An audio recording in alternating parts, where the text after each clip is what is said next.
Magandang araw mga bata! Ang paksang ating pag-uusapan ngayon ay ang aking pangangailangan, Araling Panlipunan 1. Ano ang awit na iyong maiuugnay sa mga larawan sa loob ng kahon? Tama! Ito ay ang awiting Bahay Kubo. Ano-ano ang mga gulay na binanggit sa awit? Magaling! Halimbawa ng mga gulay na binanggit sa awit ay talong, upo, kalabasa at iba pa. Ikaw ba ay kumakain ng gulay na binanggit sa awit?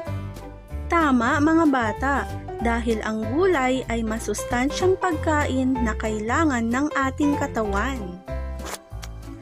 Ang pagkain, kasuotan, at tirahan ay ang ating mga pangunahing pangangailangan. Ang pagkain ay kailangan natin sa araw-araw upang tayo ay mabuhay. Ito ang nagbibigay sa atin ng lakas at pinananatili nitong malusog ang ating katawan. Kumain ka ng masusustansyang pagkain para ikaw ay manatiling malusog at makaiwas sa sakit. Narito ang mga halimbawa ng mga pagkain na dapat mong kainin: Go Foods, Grow Foods, at Glow Foods. Ang kasuotan ay kailangan din natin dahil ito ay nagbibigay ng proteksyon sa ating katawan.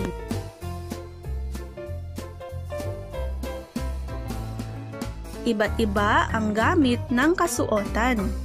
May kasuotan para sa mainit na panahon at mayroon din naman para sa malamig na panahon. Kailangan din natin ang tirahan. Ito ang magsisilbing proteksyon natin sa matinding init ng araw at masisilungan naman sa panahon ng tag-ulan.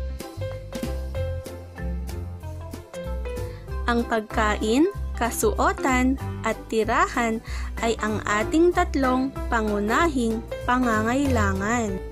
Magsanay tayo. Piliin ang titik ng wastong sagot. Isulat ang napiling titik sa hiwalay na papel. Alin sa mga sumusunod ang masusustansyang pagkain? A. Ice cream at soda. B. Gulay at prutas. C. Hotdog sandwich. D. Candy at cake. Saan dapat nagpapahinga at natutulog ang bata? A. Sa bahay. B. Sa palengke. C. Sa simbahan. D. Sa paaralan. Anong kasuotan ang ginagamit kung panahon ng tag-init? A. Jacket. B. Sando. C. Pantalon. D. Kapote.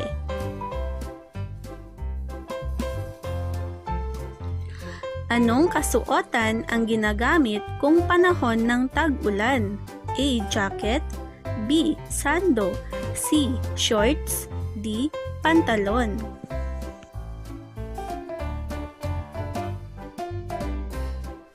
Ano ang kailangan mo upang maging malusog ang katawan? A. Bahay.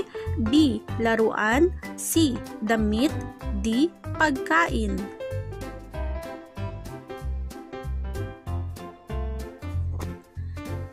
Iguhit ang bituin kung ang pangungusap ay wasto at buwan naman kung hindi wasto ang pangungusap. Una, magsuot ng malinis na damit araw-araw. Pangalawa, ugaliing malinis ang bahay. Pangatlo, palaging kumain ng candy at tsokolate.